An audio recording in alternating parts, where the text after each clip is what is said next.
capítulo 4, verso 6, está escrito assim: não andeis ansiosos de coisa alguma, em tudo, porém, sejam conhecidas diante de Deus as vossas petições, pela oração, pela súplica, com ações de graça. O apóstolo Paulo diz que nós temos que aprender a vencermos a ansiedade. Conta-se que um jovem, ele decidiu abrir um negócio e ele então foi orar. E na sua oração, Deus começou a falar com esse jovem. E o jovem perguntou para o Senhor: Senhor, para o Senhor, o que significa R$1 milhão?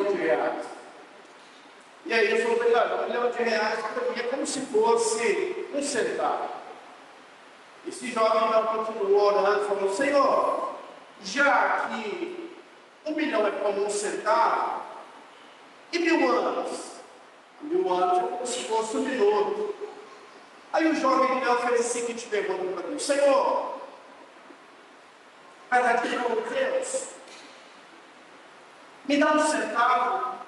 E Deus diz: espera um segundo. Nós vivemos uma geração que não aguentamos esperar. A ansiedade, ela bate no nosso coração de uma maneira muito forte. Nós vivemos uma geração da ansiedade.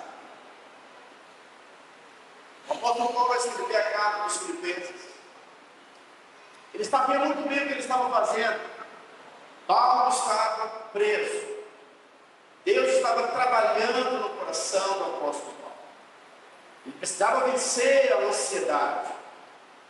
Os nossos dias são dias em que muitos de nós não temos conseguido dormir, porque a ansiedade tem sido muito forte.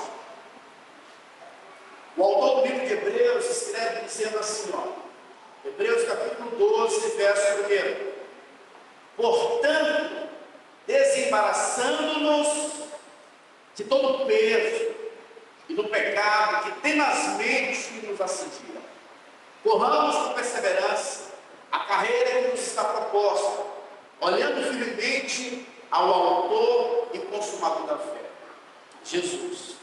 Considerai, pois, aquele que suportou tamanha oposição dos pecados contra si mesmo, para que não vos fadigueis, desmaiando em vossa alma. A palavra desembaraçar, no começo desse verso, é remover os pesos, é remover a angústia. Hoje eu estava olhando que, por causa da ansiedade, além de ser algo que afeta os seus sentimentos, que perturba a sua mente, a ansiedade também ela traz consequências e sequelas físicas. Dores de cabeça constantes, pontadas no peito, os batimentos acelerados, falta de ar. Tem pessoas que elas estão no ápice da ansiedade e elas perdem até o ar. A ansiedade tem roubado, tem sequestrado muitas pessoas. O nível de pessoas que estão com ansiedade é muito grande, tanto fora quanto dentro da obra de Deus. Agora, o que é a ansiedade? A ansiedade é uma aflição, é uma angústia no nosso interior. Essa ansiedade, ela vem, por coisas que são legítimas, preocupações legítimas, e também por coisas imaginárias que nós criamos. A maioria da ansiedade gerada no nosso coração é de coisas que tem como acontecer com você. Em 2024, a Folha de São Paulo divulgou uma matéria com o tema Registros de ansiedade entre crianças e jovens supera a dos adultos pela primeira vez no Brasil. A ansiedade, ela gera algumas consequências dentro de nós. Uma delas é a insegurança, o desamparo e o isolamento. E eu poderia falar para você que a ansiedade é fruto de não confiarmos na bondade de Deus. É de, às vezes, nós pensarmos que Deus, Ele não é bom. E Deus não vai nos tratar de acordo com a sua bondade, mas de acordo com o nosso merecimento. E você sabe que nós fazemos coisas que não são coisas boas. E aí, porque nós não olhamos para o Senhor como sendo um Deus bom, você acha que vai ser desamparado. Você fica inseguro. E o remédio da ansiedade, acredite em mim, é o amor de Deus. É a graça de Deus. É a bondade de Deus. E o apóstolo Paulo então começa dizendo: olha, vocês precisam deixar conhecidos diante de Deus as suas preocupações. Há tempos atrás eu conversei com uma irmã, essa irmã disse assim para mim: pastor, eu não estou conseguindo dormir à noite por causa do meu filho. Eu falei para ela: irmã, você precisa então apresentar o seu filho, entregar o seu filho nas mãos de Deus. E ela disse assim: pastor, mas eu já fiz isso, mas não resolveu. Eu disse para ela: olha, você não fez. Fiz, pastor, não fez. Fiz, você não fez. Porque se você tivesse entregue ele ao Senhor, você não estaria tão perturbada quanto você está agora. E ela disse: eu entendi. Então, quando nós entregamos as nossas preocupações a Ele, você precisa entender que Ele é bom. Hoje, a maioria das pessoas, elas não conseguem comparar, ou talvez, diferenciar o Deus do Velho Testamento para o Deus da Nova Aliança. Existem duas alianças. A aliança passada, que é a aliança dos 10 mandamentos, o homem ele iria receber de acordo com o que ele tinha plantado. Para o homem receber algo de Deus, ele deveria ser bom, tinha condições. Mas na nova aliança, diz a Bíblia, que Cristo, igual morrer, lá na cruz houve uma grande substituição. Agora, por meio do sacrifício de Jesus, Ele recebe as nossas maldições, Ele recebe a nossa enfermidade, e por meio do seu sangue nós somos culpados. O seu suprimento está em Cristo. Pedro passou a noite inteira pescando. Pedro era um pescador profissional. Amanheceu o dia. Ele está voltando à sua pescaria. Algumas pessoas perguntam para ele: ei Pedro, como foi a sua pescaria? Pedro quase diz assim: poxa, vamos mudar de assunto. Eu sou pastor e o pastor Adriano também, ele sabe todas as vezes que nós nos reunimos com pastores. A primeira coisa que os pastores perguntam é: sua igreja tem quantos membros? Se a igreja tem poucos membros, rapidão você quer desviar de assunto. Porque normalmente quem te perguntou porque a igreja tem que crescer demais. Então, quando Pedro veio, e a sua pescaria foi uma pescaria muito ruim, não vou nem falar que foi uma pescaria fraca, certamente Pedro tinha falado: olha, vamos mudar de assunto. E ele então se encontra com Jesus. Jesus pede no barco de Pedro pescar para ministrar sobre o princípio da fé. Depois que Pedro empresta o seu barco para o Senhor então diz para Pedro: vai e lança a tua rede. Pedro poderia muito bem questionar o Senhor. Pedro vai e diz: segundo a tua palavra eu vou lançar a rede. Ele lança a rede, eu não sei o que aconteceu. E também esperei. O Senhor da ciência, o Deus que conhece todas as coisas, aquele que quer prover, aquele que quer multiplicar a sua vida, aquele que quer te conduzir a uma vida abundante. Ele fez com que todos os peixes se reunissem no mesmo lugar. Pedro, ao lançar a rede, agora está diante de um grande problema. Ele não consegue puxar a rede sozinho. Os peixes não vão caber no barquinho de Pedro. Ele pede ajuda, pede auxílio. E Pedro então Depois que ele tem essa grande pescaria, ele se ajoelha diante de Jesus. E é muito significativo Pedro se ajoelhar diante de Jesus. Pedro era um judeu legítimo. Nenhum judeu se curva diante de um homem. A Bíblia diz que Sadraque, Mesaque e Abednego preferiram ir para a fornalha de fogo do que se ajoelhar diante de uma estátua. Daniel também foi para a cova dos leões porque ele não se sujeitou aos homens.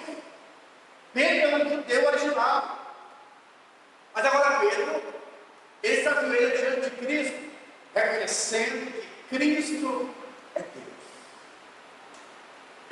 E ele então diz: Senhor, eu não sou digno, o Senhor também não é digno de ficar aqui nesse barco. Pedro então se arrepende. Agora eu vou te fazer uma pergunta. Pedro se arrependeu primeiro e depois foi abençoado, ou foi abençoado e depois se arrependeu? Essa é a graça de Deus. Paulo diz que o amor de Cristo nos constrange. A ansiedade, ela vai roubar aquilo que Deus tem para você. Então veja bem, quando Pedro, ele lança a rede, ele lançou segundo a palavra do Senhor. Confie nas promessas do Senhor. Não permita que a ansiedade o vença. Mas você precisa vencer a ansiedade. A ansiedade, ela é inútil. No livro de Mateus, capítulo 6, verso 27, está escrito: qual de vós, por ansioso que esteja, pode acrescentar um côvado ao custo da sua vida?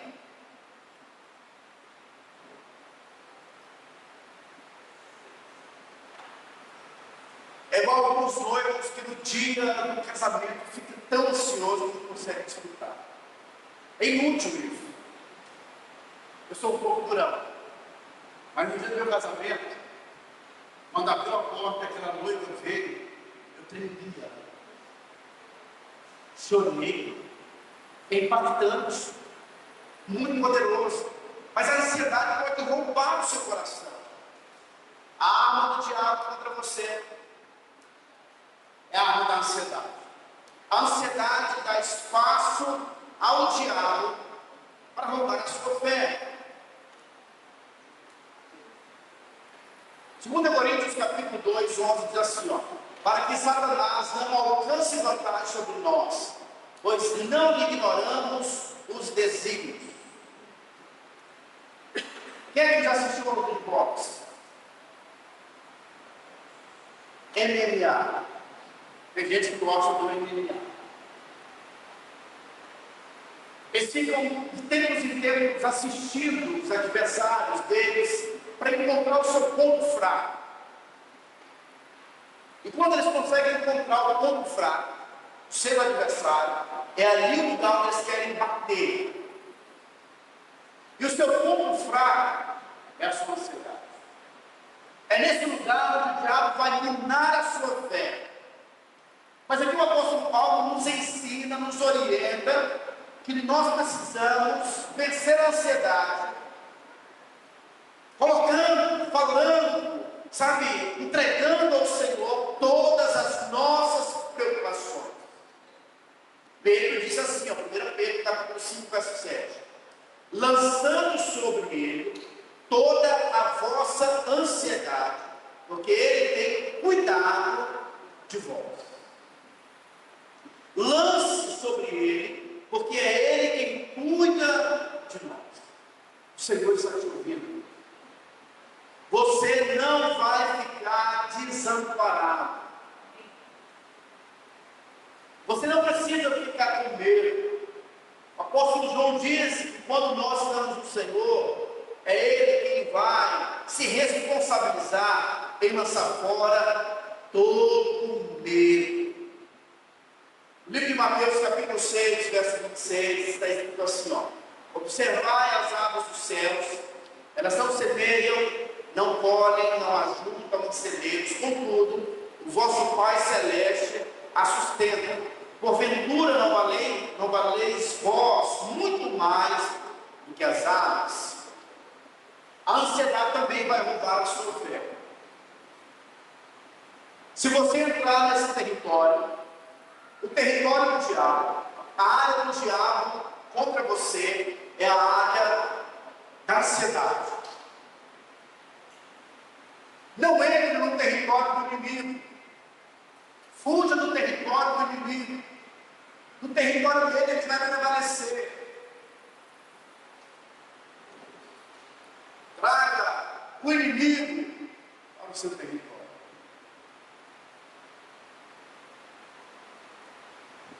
Uma águia não luta com uma serpente na terra. Ela decide pegar a serpente e o leva para as alturas. O profeta Isaías diz que nós somos essas águias. Os que esperam no Senhor sobem com asas como águia, correm, não se cansam, caminham e não se fatigam. Você é uma águia. Sua área de segurança é nos ares da oração, é nos ares do sobrenatural, é na dependência do Espírito Santo. A área do diabo sempre vai ser a ansiedade. A área do descanso é o lugar onde Deus trabalha. O descanso é o lugar onde você vai prevalecer. O descanso é o que Deus tem para os seus filhos. Isaías 30, verso 15, está escrito: porque assim diz o Senhor, em vos converterdes e em sossegardes está a vossa salvação, está a vossa vitória, na tranquilidade, no descanso, na confiança, a vossa força, mas não quiserdes. O Senhor diz então que a nossa vitória está no descanso. A sua vitória está no descanso da cruz, na confiança de que a obra já foi realizada. O Senhor deu uma orientação a Moisés, dizendo: olha, Moisés, a última praga do Egito vai ser o espírito da morte. Mate um cordeiro, cada família do povo de Israel, dos hebreus. Pegue o sangue e põe nos umbrais da porta. À noite, o anjo da morte vai passar, e a casa que tiver o sangue vai ser poupada. Eram em torno de 3 milhões de pessoas, segundo alguns historiadores. Você acha que entre essa quantidade de pessoas tinha crianças que desobedeciam seus pais? Tinha mulheres que eram insubmissas aos seus maridos? Tinha homens que eram brutos com as suas esposas? Quando o anjo da morte veio, estava procurando isso? O que o anjo da morte estava procurando? A casa que tivesse sangue seria abençoada. O que vai te poupar não é as suas obras, mas é o sangue que nos protege, é o sangue que nos guarda. O lugar de descanso é o lugar de proteção, é o lugar onde nós olhamos para a obra consumada. Existe uma posição para mim e para você. Deus nos colocou em uma posição de vitória.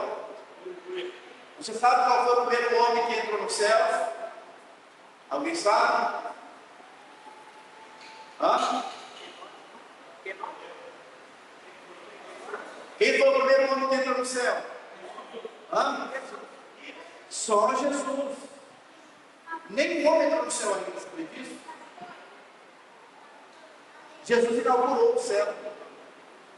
Jesus está sentado. E no reino do Espírito nós estamos sentados juntamente com Ele.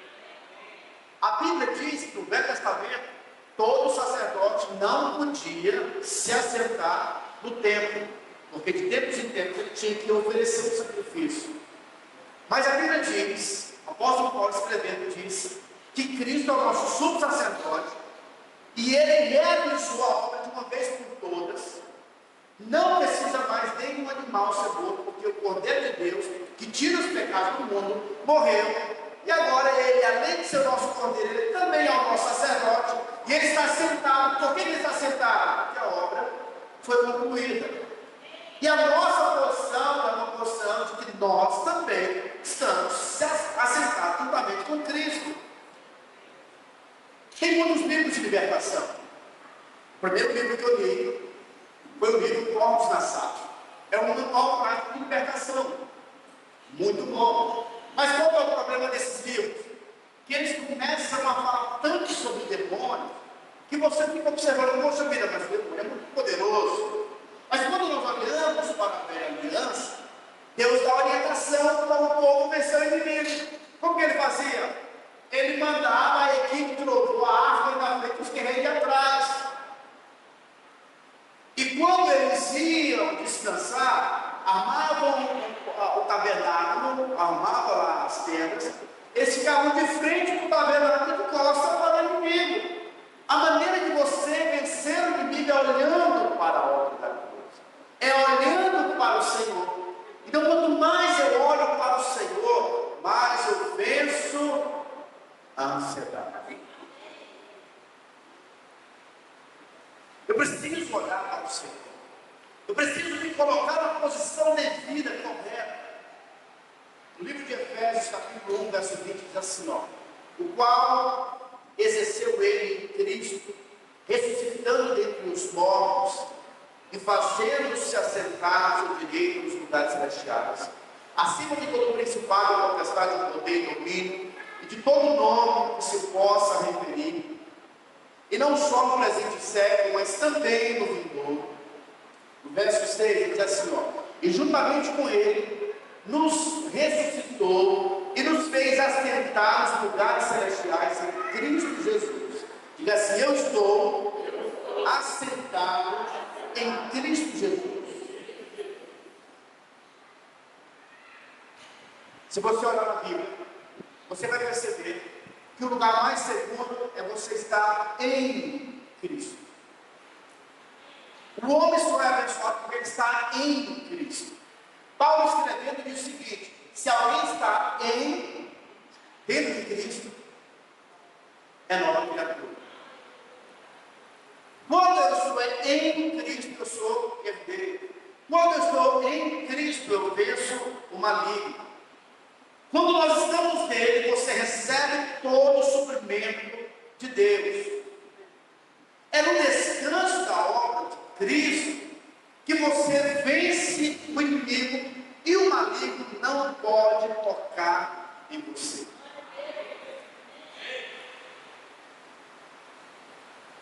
Sabe, quando nós estamos no propósito de Deus, eu senti muito forte no meu coração. Eu compartilhei no discipulado com a minha equipe, dizendo o seguinte: olha, no livro de 2 Samuel, capítulo 2, verso 1, a Bíblia diz que no tempo em que os reis iam para a guerra, Davi estava no seu palácio.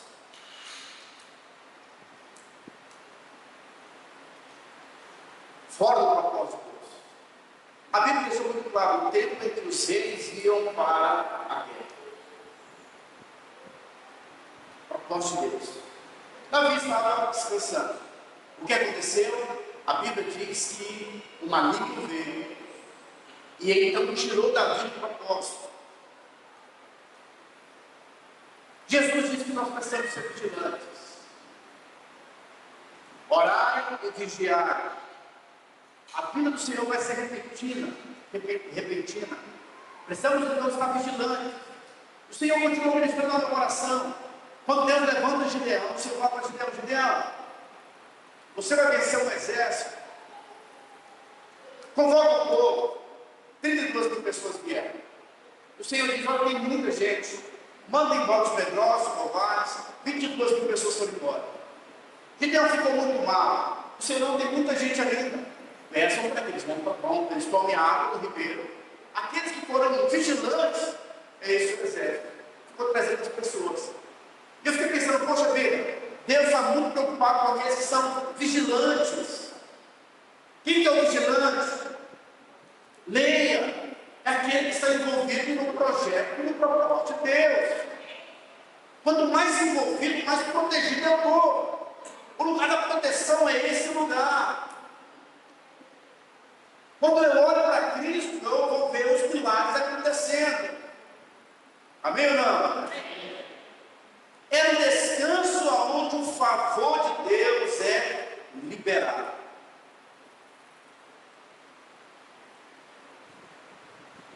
A rainha Esther, no livro de Esther, capítulo 5, verso 12, diz assim: ó, quando o rei viu a rainha Esther parada no palácio, alcançou ela favor perante ele. Ela sabia que ela poderia morrer, mas ela decidiu confiar. Essa história é uma história muito poderosa. A confiança dela no rei fez fazer coisa, algo que era completamente fora do comum. Quando nós confiamos no rei, a sua bondade, você vai ser surpreendido com coisas poderosas. Amém. Smith, o entre os mortos, escreveu algo que impactou meu coração. Ele disse que muitos cristãos participam dos cultos, ouvem as palavras de Deus. Essas palavras ficam na mente dos cristãos, mas não descem do coração. Elas não creem de verdade no que elas estão ouvindo. Mas ele diz que quando nós permitimos que essa palavra saia da nossa mente aberta, e ela vem para o nosso coração ativa a fé, e o sobrenatural acontece.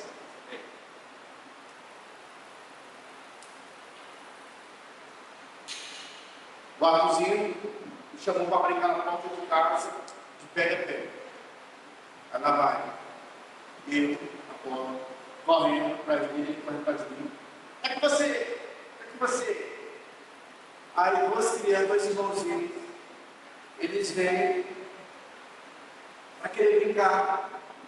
E um dos, e assim ela perguntou: eu posso brincar com vocês? Aí eu falei: pode. Aí o Arthur ficou um pouco tímido e não quis. A criança que pediu para brincar, eu olhei no corpinho dela, estava cheio de caroço, as costas, o pescoço, as pernas. No primeiro momento, eu confesso para vocês, falei: esse negócio é contagioso, colocar aquele para pegar. E aí eu pedi para ele: eu posso orar por você? Aí ele, se você entender: não, eu vou orar por você, você deixa. Aí eu orei por ele, liberando a cura. Eu pensei no primeiro momento que era indígena, mas não, era o corpo inteiro, muito caroço. Aí hoje ele veio, foi ontem à noite, Mateus estava lá, falou: ah, aquele meu corpo saiu, tinha passou um pouco nas pernas. Fui curar. Aí eu falei para ele: você quer que eu ore de novo? Não, eu vou passar pomada. Eu falei: mas a oração não mais do que pomada. Eu percebi quando eu olhei para ele que a família dele é cética, ele não sabe nada sobre o assunto. Mas foi curado. Porque nós precisamos aprender a crer nas verdades bíblicas. Não apenas a nossa mente, mas o nosso coração. Eu não vou perguntar se você está com muito boleto para acertar. Eu não vou perguntar como está a sua energia, a sua água, ou talvez o seu CD, ou talvez o seu carro. Mas eu quero hoje convidar você a crer no suprimento de Deus. Se você crer no suprimento de Deus, Deus não tem problema em ser chamado de supridor.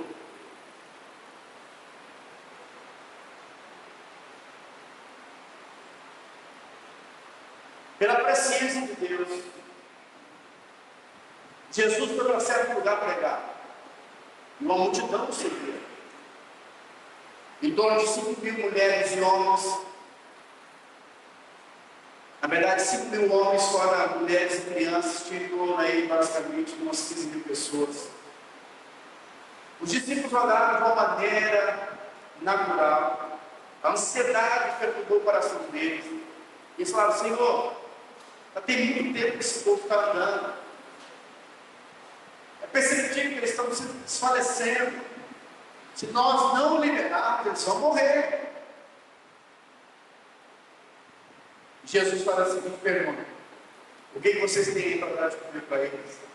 Senhor, ainda que nós tivéssemos, nada seria suficiente para alimentar essa quantidade de pessoas.